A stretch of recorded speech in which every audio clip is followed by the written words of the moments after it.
Small cats don't excite me, but big cats, now that's a totally different story. I'm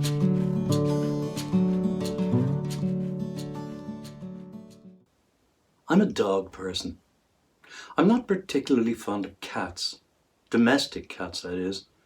I've nothing against them, it's just that I've always loved dogs. And if I were ever going to have a pet animal, not that I am, but if I were ever going to have one, it would have to be a dog.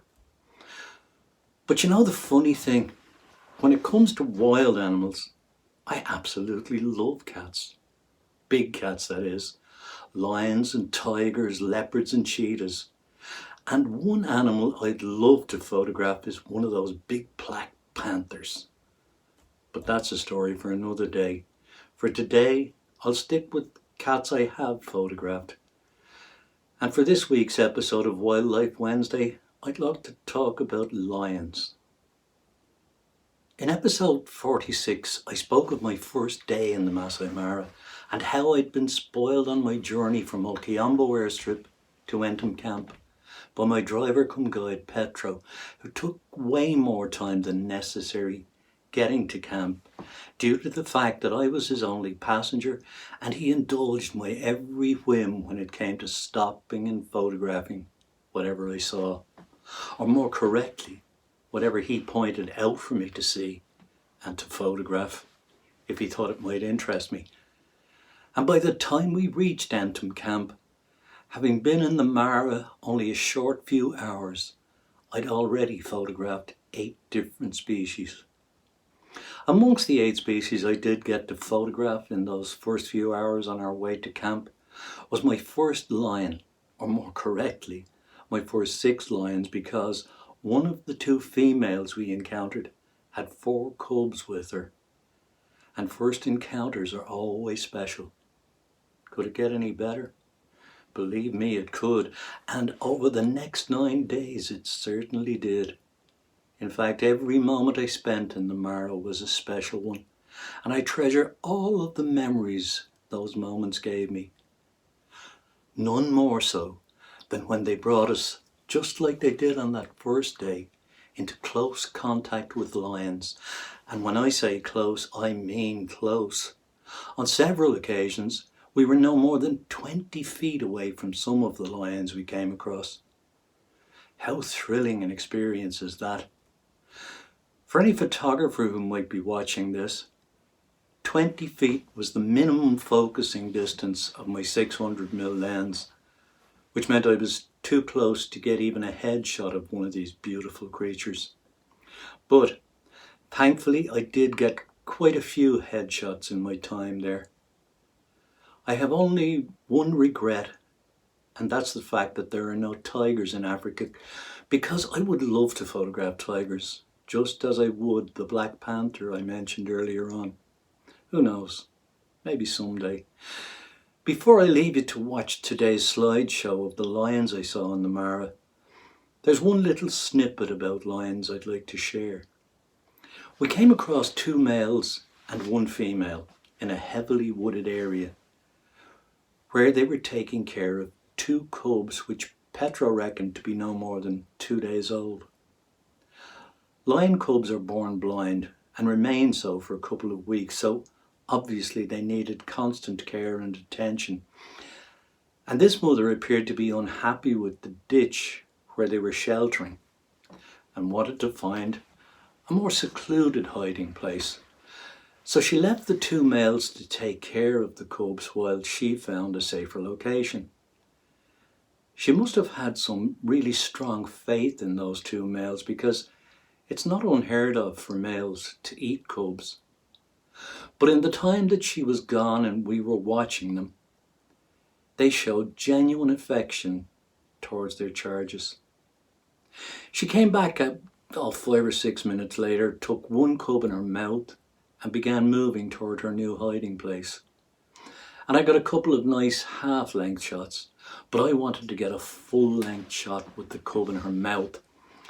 So I lined up the camera with the opening she had just brought the first cub through and waited till she came back for the second cub. Aha. Again, she was back within a few minutes, and I got ready to take a picture I was looking for. But as Murphy's Law would have it, she came out a different way, and I was too close to get my full-length shot. But I have to admit, the headshot I got instead was one of my favourite close-ups from the whole safari. Enjoy the slideshow, folks.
Well, thanks again for watching Wildlife Wednesday, folks. I hope you enjoyed this week's episode. And if you did, I'd be grateful if you'd give it a like and subscribe to my channel. And if you do, don't forget to ring the bell so that you're notified every time I upload new content. Till next week, stay safe, stay healthy, wash your hands and wear a mask where necessary, while continuing to maintain social distancing. We're not out of the woods yet. Take care, folks. Bye.